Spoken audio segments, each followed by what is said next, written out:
Le tuto profil LinkedIn complet de A à Z, de l'extrême. Ou plus sobrement, juste le tuto le plus complet que tu pourras trouver sur YouTube.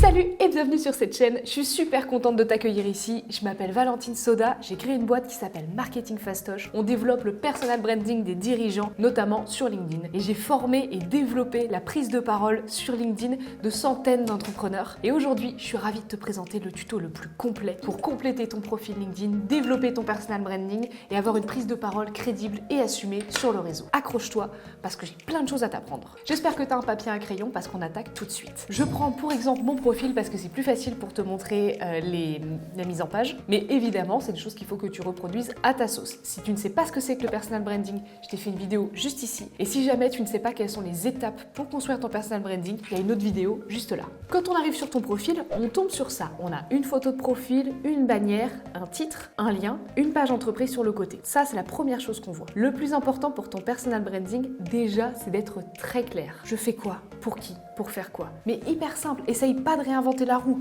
Juste, je fais quoi? Pour qui? Pour faire quoi? Tu vois, là, ici, moi, je développe le personal branding du dirigeant en créant du contenu percutant. Hyper simple, c'est tout. Ce qui marque le plus moi sur mon profil et ce que je t'invite vraiment à faire, c'est d'avoir des couleurs qui sont vraiment reconnaissables. Mais ça peut être du tout au tout, ça peut être du rouge, ça peut être du pastel.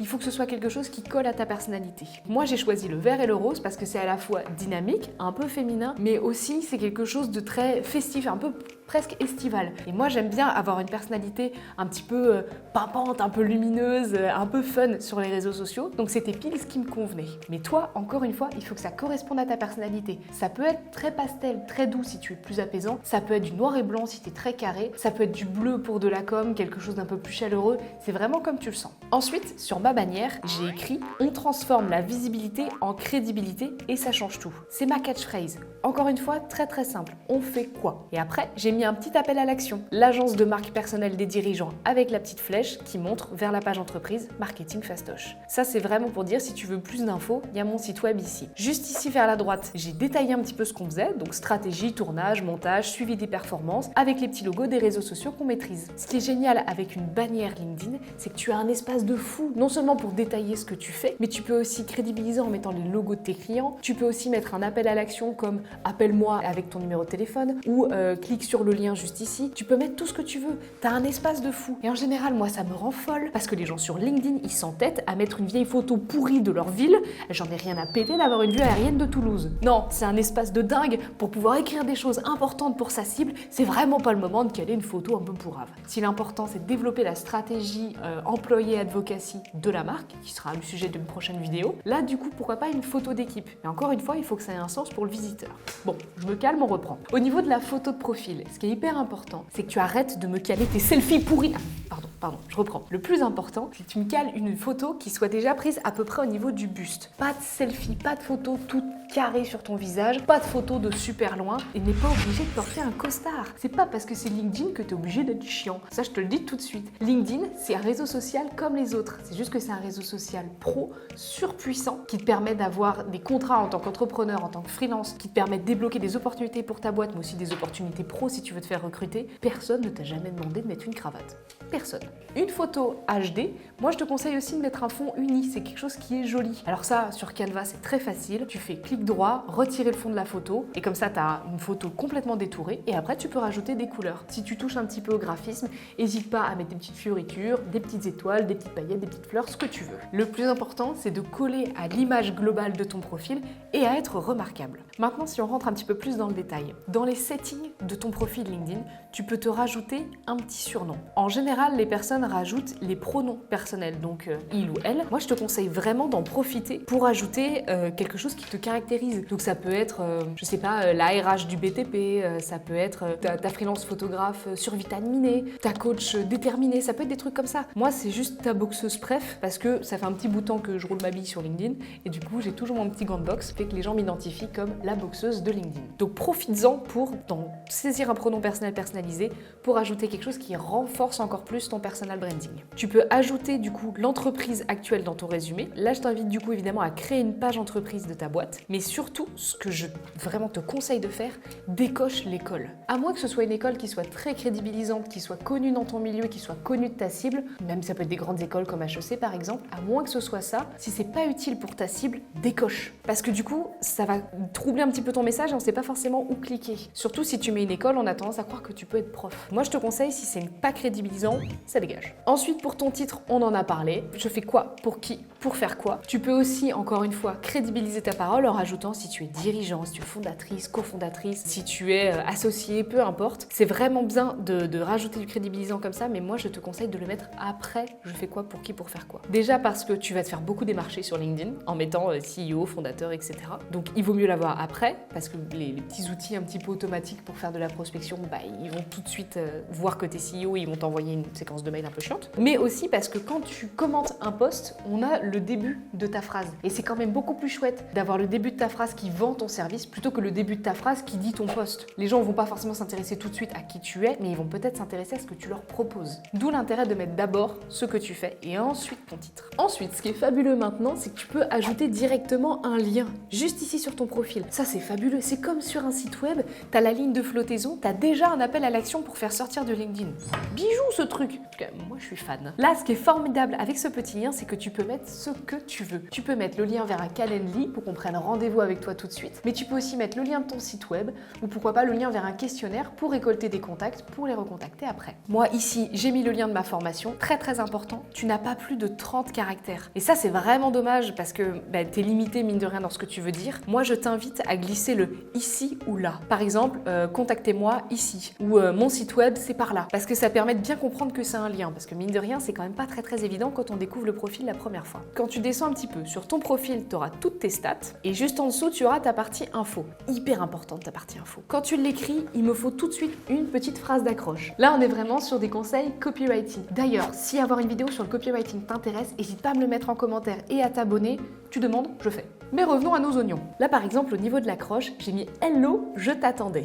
Rapidement, pour faire connaissance. Ce que je dis avec ces 3 petits mots là, 3 petites phrases. Donc déjà, Hello Gantbox, c'est pour renforcer encore une fois mon personal branding. N'hésite pas à bourriner avec ton emoji ici, celui que tu auras choisi. Et donc en disant je t'attendais, ça veut bien dire je maîtrise LinkedIn, je savais que tu allais débarquer ici. Le rapidement pour faire connaissance, ça veut simplement te dire je vais te raconter une histoire, mais très vite, je ne te prends pas beaucoup de temps. Le rapidement est très important et le pour faire connaissance, c'est je vais te parler de moi, mais je vais aussi te parler de toi. C'est ça que je dis là-dedans. Il n'y a pas de story time ou passionné de photographie depuis que je suis jeune. Non, ça pitié, on arrête les gars. Déjà, commencer par passionné, gna gna gna, c'est pas l'endroit pour ça. La partie info, elle est faite comme si tu parlais directement à quelqu'un. Imagine, t'as une crémaillère, un anniversaire, peu importe. T'es dans un appart, t'as une soirée avec des gens, il y a quelqu'un qui vient te parler et qui te dit tiens, tu fais quoi dans la vie? Passionné de marketing depuis ma plus tendre enfance? Non, ça c'est pas possible, c'est pas comme ça que tu vas lui parler, c'est sûr. Le plus important, c'est de faire comme si tu conversais naturellement. Eh bah attends, je te raconte, à la base j'ai fait des études de droit et puis je me suis perdue et puis j'ai préféré faire ça. Et voilà, et ça déroule normalement. Et c'est ce que j'ai fait à cet endroit-là. Regarde, je te montre un exemple. Chaque phrase a un objectif très précis que nous allons décortiquer ensemble. Rapidement, pour faire connaissance, il y a 4 phrases, pas une de plus, et elles ont chacun un objectif. Je m'appelle Valentine, j'ai 27 ans et je suis copywriter. Ça, c'est pour expliquer un peu ma formation pour ceux qui ne me connaissent pas, etc. Je suis vendéenne, mais je vis actuellement à Nantes. Donc là, c'est tout bête, c'est pour le marché local. C'est tous ceux qui sont vendéens aussi, toutes les écoles par exemple qui peuvent être à Nantes. Ils savent très bien que voilà, je suis basée ici. J'ai vécu à Bordeaux, Lisbonne puis Montréal pendant 2 ans. Je te promets, il ne se passe pas une semaine sans qu'une personne m'envoie un message en me disant « Ah, ma cousine aussi, elle vit à Montréal. » Je m'en fous, mais ça me permet de créer du lien. Et ça, c'est top. Et c'est tout ce que je veux. Et ensuite, j'ai fait des études de droit, sciences politiques, puis marketing. Ça, c'est pour les personnes qui ont vraiment besoin d'avoir mon CV. C'est pas écrit que je les ai arrêtés 2 fois. Ça passe. Je fais des tartes au citron incroyables, mais ce que je préfère, c'est de te former à choper des clients sur LinkedIn en créant du contenu engageant. Ça, c'est fabuleux parce que la plupart des prospects qui me contactent dans l'objet du mail, ils me disent tarte au citron. Il n'y a pas de besoin d'aide ou j'adore LinkedIn. C'est vraiment tarte au citron. Et ça, c'est bijou. Après, je détaille en gros, j'ai 3 offres. 1, 2, 3. Donc très très facile à lire. 1, une formation pour apprendre pas à pas mes méthodes d'écriture de posts qui cartonnent. avec le lien, tu remarqueras que les liens LinkedIn ne sont pas cliquables. Fais en sorte que le lien soit bien détachable et que tu aies juste à faire copier-coller. 2. Un service de copywriting et design pour faire de ton profil une page de vente. D'ailleurs, je t'invite à regarder cette offre. Si tu sens que tu n'es pas à l'aise avec créer ton profil, je peux le faire pour toi, je peux t'accompagner à le faire. Je te mets le lien dans la description. Et 3. Un studio vidéo au cœur de Nantes pour développer ton personal branding et devenir top of mind. Pareil, le lien, ça c'est des offres où j'accueille les gens dans mon studio à Nantes où on tourne des vidéos verticales et des vidéos horizontales pour Instagram, TikTok, LinkedIn, YouTube, des vidéos corporate aussi et des podcasts. Là, c'est le moment d'être crédible. Donc là, je mets un petit emoji pour bien marquer que voilà, on change de ton et on assure jusqu'ici mes clients sont ravis. Tu peux voir leur retour dans la partie recommandations en bas de mon profil. Donc là, quand tu descends, tu as tous les avis de mes clients. J'en ai plus de 40 et ça me permet en fait de détailler ce que je fais et ça crédibilise mon discours pour dire j'ai des clients déjà sur ces offres-là. Ça, c'est fabuleux. Dans tous les cas, tu trouveras forcément ton bonheur sur mon site internet, hyper important. Je ne pose pas de questions et je ne suis pas négative. Il n'y a pas de « n'hésitez pas si ça vous intéresse ». On ne pose pas la question, ça intéresse forcément ton lecteur, c'est obligé. Donc tu trouveras forcément ton bonheur, le lien, c'est tout. PS, dans l'onglet blog, tu as plein de contenus en libre accès à dévorer, bonne app. Là, c'est aussi pour attirer l'attention, pour dire voilà, il y a aussi d'autres contenus gratuits et n'hésite pas à aller le dévorer. Quant à moi, je te dis à plus dans le bus et à bientôt sur le réseau, c'est ma petite catchphrase pour terminer cette partie-là. Ce qui est top avec cette catchphrase, c'est qu'elle passe partout, elle passe sur tous mes contenus, sur tous mes réseaux et donc je t'invite vraiment à trouver la tienne aussi pour pouvoir conclure cette partie-là. Si je résume rapidement cette partie info, il faut la voir comme le texte d'une page de vente. On a une bonne accroche, on a une cible qui est bien claire, on a une présentation très rapide avec un petit peu de storytelling, on a les offres bien détaillées, le côté crédibilisant avec du coup les avis clients et l'appel à l'action qui est très simple avec le PS qui renvoie vers du personal branding. Très important de n'avoir qu'un seul appel à l'action. On ne veut pas et voici mon numéro de téléphone et voici mon email et voici mon site web et voici le lien de ma chaîne YouTube et ça fait trop. Il faut que la personne sache bien où aller quand elle a terminé de lire cette partie-là. Et donc ça peut être juste envoie-moi un message sur LinkedIn pour faire tel truc. Pas de si, pour faire tel truc. Ça suffit. Ensuite, on va passer à une partie super importante, la partie sélection. La partie sélection, c'est un petit bijou parce que ça permet tout de suite de convertir, de sortir de LinkedIn. Quand tu arrives sur le profil de quelqu'un, tu as un premier appel à l'action ici, tout le détail des offres et après, paf, 2 ou 3 appels à l'action directs. Très important. Je t'invite à mettre des liens. Tu vois juste ici, dans la partie sélection, tu peux ajouter ce que tu veux. Tu peux être un post, une newsletter, un article, un lien et un média. Je t'invite à mettre 2 à 3 liens grand max. Tu peux en ajouter autant que tu veux, mais du coup, la personne, faut qu'elle clique pour voir tous les liens. Et ça, c'est vraiment pas utile. L'objectif, c'est de créer des liens et après d'ajouter des visuels comme moi j'ai pu faire. Donc encore une fois, le vert, le rose. Premier lien vers mon site web. La deuxième, du coup, vers la formation gratos. Et la troisième, vers la newsletter. C'est là où je chope mes contacts. J'ai rajouté des visuels. Très important, quand je rajoute un lien, je ne rajoute pas de texte en dessous. Parce que comme ça, quand la personne clique, elle tombe direct dessus. Elle n'a pas besoin d'avoir tout un texte qui est cliqué et de recliquer une deuxième fois. Tu es au courant, comme moi, mais ton utilisateur, ton lecteur, ta cible, elle est ce qu'on appelle lazy as fuck. Elle est très très feignante. Donc il faut lui diminuer la friction, il faut qu'elle ait le moins de clics, de temps à passer sur LinkedIn avant de pouvoir te contacter. Tu as compris comme moi, de toute façon, le but c'est de faire sortir les gens de LinkedIn pour signer des clients. Ensuite, on arrive sur ton profil. Bon bah ça c'est top parce qu'on voit tous les posts que tu as publiés. D'ailleurs, la prochaine vidéo sera sur créer un bon post LinkedIn. Abonne-toi pour pas louper.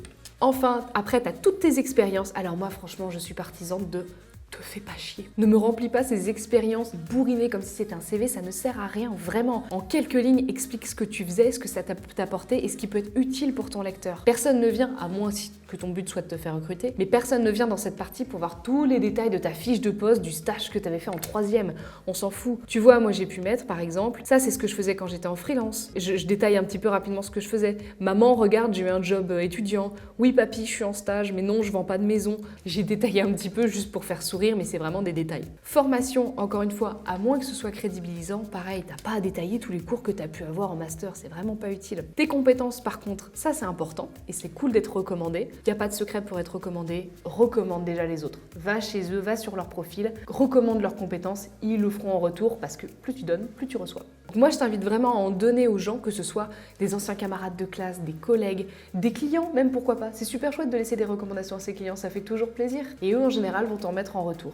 Et sinon, au pire des cas, tu peux toujours en demander. Et enfin, les langues. Bon, moi je t'avoue que ça m'a permis de déconner un petit peu, de rajouter patois vendéen. C'est pas ce qui est le plus utile non plus, c'est pas ce qui est le plus regardé. Avec ce tuto, on a vu du coup pas à pas tout ce qui est visuel, tout ce qui est écriture, copywriting et optimisation. En suivant bien à la lettre toutes les étapes que je t'ai données, tu as un profil qui est clair, qui est différenciant, qui vend et qui fait une vitrine en fait tout simplement. L'objectif après, c'est que tu puisses publier du contenu sur plein de sujets différents, des sujets qui te passionnent, des sujets qui intéressent ta cible, sans avoir à faire ton autopub à chaque fois. Parce que ça, on n'en peut plus de la pub. Mais ça va être le sujet de la prochaine vidéo. En attendant, j'ai un petit cadeau rien que pour toi, ça s'appelle LinkedIn Express. C'est 3 vidéos de 5 minutes pour te faire découvrir le réseau, pour comprendre comment il fonctionne et pour tirer ton épingle du jeu, comme disent les Jones. Clique sur le lien, fonce, je suis sûre que tu vas adorer ce réseau social, tout comme moi j'en suis tombée amoureuse il y a des années. Allez, je te souhaite bon courage pour appliquer ces conseils et moi je te dis à plus dans le bus et à bientôt sur le réseau.